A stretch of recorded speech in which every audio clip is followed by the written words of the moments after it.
All right, chapter 5, the nutrition spectrum. What is the nutrition spectrum? Well, that's what we've been talking about, that I categorize foods from the most healthy group 1 to the least healthy group 5. What matters most is your overall way of eating and living. You decide how much you want to change and what your goals are. And if start by making moderate changes. If that's enough, great. If not, do more. But again, it's worth mentioning again that sometimes actually making big changes all at once is actually easier than making moderate changes, because Absolutely. you feel so much better so quickly and you see so many great results on your cholesterol or blood pressure or blood sugar. That makes it say, oh, okay, this is, a big change, but boy, it's really worth it. Again, not out of fear, but out of joy and pleasure and feeling good. And that's actually why the Health Boot Camps, which is our 14-day online virtual program in partnership with doctors like yourself, it works. People have across the board incredible results because it's a boot camp approach. And you probably see them in the first few days, right? Exactly. People feel amazing and then they stick to it. And then at the end of the 14 days, they go, now what? I feel great. I want to continue with this. And we say, great, you have access, keep going. Don't stop now. But that's why they work. Well, that's why, I have a nonprofit institute, a 501c3 called the Preventive Medicine Research Institute, which I founded back in 1984 after finishing my medical training in Boston, moved to San Francisco. And through that, we trained 53 hospitals and clinics around the country, at Harvard, at Beth Israel, New York, at UCSF, at Scripps, and community hospitals, and all over the place. And we got, again, bigger changes in lifestyle, better clinical outcomes, bigger cost savings, better adherence. But some of the sites closed down, and they said, this is the best program we've ever had like this, but we have to close it down because you don't have insurance and Medicare reimbursement. And so that was the painful message, is how so much of healthcare, which is really often disease care, is because of, all about the Benjamins, as the rappers would say, or follow the money.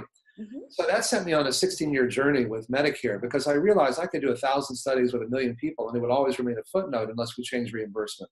So I had no idea how it was going to take 16 years to do that, but we did. At one point, we even had to get a whole committee from the National Heart, Lung, and Blood Institute to prove that it was not a dangerous behavior for people to walk, eat vegetables, meditate, and quit smoking, compared to having their chest cut open or stents put in their arteries. You weren't harming them by asking them to eat well and walk a little. But parenthetically, there have now been 8 randomized trials in stents and angioplasties and found they don't work. They don't prevent heart attacks. They don't prolong life.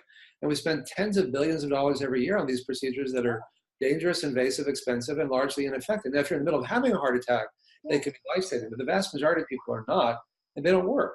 So anyway, I'm very grateful to Medicare, because they created a new benefit category to cover our program. And so I've been working with a company called ShareCare to train hospitals and clinics and physician groups around the country. And it's working. Again, we're getting bigger changes in lifestyle, better clinical outcomes, bigger cost savings, better adherence. But because it's reimbursed at a fairly high level, it enables doctors to make a living doing this. And they're not really spending most of their time doing it. It's the doctor is the quarterback, but he or she is working with a meditation teacher, an exercise physiologist, a registered dietitian, a nurse, and they work together as a team. And the doctor oversees that, but he or she isn't spending much of their time doing it. The Medicare is going to pay for they are paying for 72 hours of training, not just a 10-minute visit where you don't really have time to talk about much. Right. But so people come twice a week for 9 weeks. So they get, for 4 hours at a time, it's a lot. An hour of exercise, an hour of stress management, an hour of a support group, and an hour of a group meal with a lecture. And after they finish their 9 weeks, their 72 hours, they continue to meet just like we're doing today with Zoom, video conferencing. So the 1 hour they can say, okay, every Thursday from 5 to 6, we're all going to have our support group, which is really what enables to get such high levels of adherence. So, as you've experienced, when people go through a boot camp, they have these incredible experiences and transformations. And now by meeting once a week virtually, we can sustain that, so that, we're finding that 94% of these 72 hours are completed, which is ridiculous.